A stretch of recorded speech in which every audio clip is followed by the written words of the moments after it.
friends, welcome back to day 3 of powerlifting prep.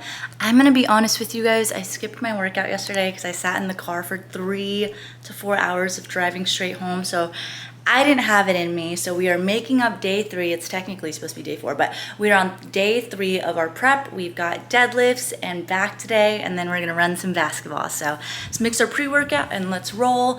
I'm actually wearing the new YOUNGLA sets. They're launching on February 29th. We are going to do our typical pink lemonade. I'm also gonna bring some HydroCharge with me today. It's electrolytes in a bottle, and I'm gonna share with my basketball friends, but it's got sodium, potassium, magnesium, coconut fruit powder, and I'm gonna use it post-workout because I am so dehydrated. We're gonna start with some leg swings.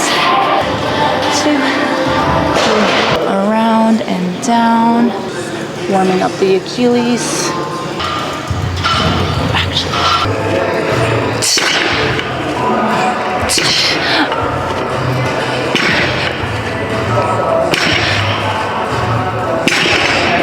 Felt pretty good. All right, we're moving on to a plate. We gotta go. All right, come on.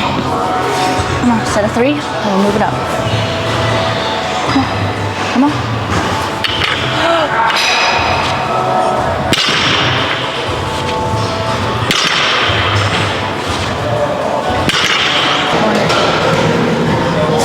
6, 7, 8, 9, 10,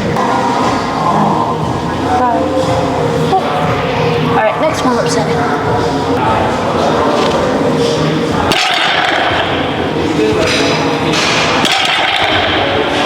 Oh yeah. All right guys, after working up to our working weight, we are now hitting our working sets. I'm doing 225 for a set of 4. I'm wearing my Villain belt from Village Hidden Iron. That helps me with my bracing. You really want to focus on staying tight. So you'll see here in my next set, I'm going to go ahead and grab the bar, break the ground, kind of pull the slack out, brace and pull up. And the main thing is going to be keeping the bar close to my body, pulling the bar up towards me, and making sure that I'm keeping my knees out and my bracing tight every set. Now, after I've done my working sets, I like to work down. And so since powerlifting, I started doing back down sets. So I'll be doing 2 sets of 6 with this lower weight at 155 pounds. I'll still be using my belt, but for these sets, the main focus is going to be on proper form. So these are typically 6 to 8 reps and a lighter weight, but the form should be absolutely perfect. These should be easy. You can see here that I'm breaking the bar, coming up and bracing and moving pretty quick through the motion. I'm focusing on keeping my knees out, driving up. I'm not hyperextending at the top. I'm just doing a light squeeze on the glutes, making sure my lats are tight as I pull up and lock it out. Now, my favorite thing about sumo deadlifts is not only how much weight you can pull, but because it's a compound movement, you're working multiple muscles at the same time. You're working your lats because you're bracing your back.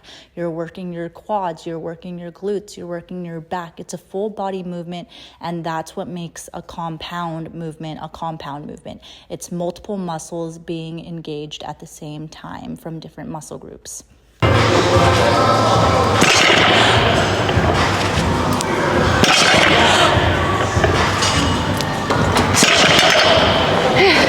I was trying to finish that in the time that my minute timer was going off.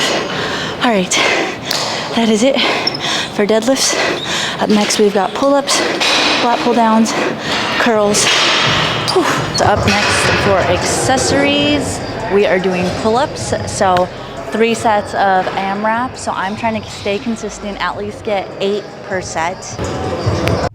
All right, with your pull-ups, you really want to focus on gripping the bar. Think about bending it similar to your deadlifts. You're also going to want to pull your chest up towards the bar, looking up and maintaining that tension on your way down. I don't want to see you guys just drop. I don't want you to see you guys swinging for momentum. You really want to grab the bar and pull your way up.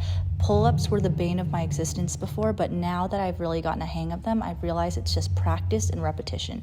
The more you practice with a band, with a machine that helps, the better you're gonna get at it. But if you never do it, then you're never gonna be able to do it. So don't give up, practice, and again, just focus on really pulling your body up towards your chest.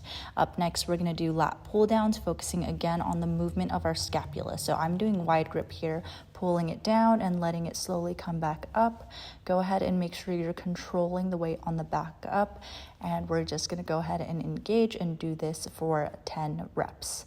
Again, sometimes people overcompensate by using their shoulders. I don't want you to do that. I want you to go ahead and lock those shoulders in. Bring the arm down and the elbows down, engaging the lats, and slowly bring it back up with control. Up next, we're going to do another variation of the lat pull down, but this time we're going to have our hands facing forward in a supinated position. This is going to work an entirely different part of our lat. We're going to go ahead and bring our hands closer, almost about shoulders distance, making sure that the pad is low enough to support our knees and our body from coming up. You're going to go ahead and pull forward, letting your elbows come a little more forward and slowly release back up. This is going to work a more frontal part of the lats and just a different one than the wide grip. And you're going to go ahead, same thing, control it going up. Pull down, drive with the elbows, feel your scapula open up a little bit, and then bring it back together as you bring it back down. We don't always need a new exercise in order to work out our different muscles. We can make variations on the same machine. So I like to think of each of our machines as opportunities for us to work different muscles and add variations. Up next, we are doing our chest supported row. You're going to go ahead and grab the bar and pull it back. Now this is going to work more of your mid back, that rhomboid, and some lats. And what you're going to want to do is go ahead and let the weight pull you forward and then bring the elbows back, moving with that scapula again and really feeling that retraction in your mid back. I really like the chest supported row because it's isolating. You can't really move your upper body, and because you can do single arm or double arm. You're going to want to do the same thing on the other side. We're doing 10 reps on each side, really focusing on that stretch and contraction of that mid back. If you feel it too much in your traps, go ahead and remind yourself to push the traps down. Go ahead and relax the shoulders and focus mainly on that stretch in your back. And we're going to go ahead and end this workout with our favorite bicep exercise. We're going to do our favorite 21s. We're starting with 7 at the smallest range of motion from the bottom midway. Then we're going to go ahead and move to the top. So we're going from the midpoint to the top range of motion for another 7. You can also do 5, 5, 5 if it's a little too difficult for you. And then our final 7 is going to be 7 full range of motion bicep curls. And that's going to add to 21, and it's going to give you an insane pump. So don't be afraid to go at a lighter weight. Your goal is to do as little swinging as possible, as much control as possible. But this is going to give you a really good pump. We're going to do this for 3 sets. And that's pretty much it for this workout. Thanks for joining me. Don't forget to subscribe, and I'll catch you guys in my next video.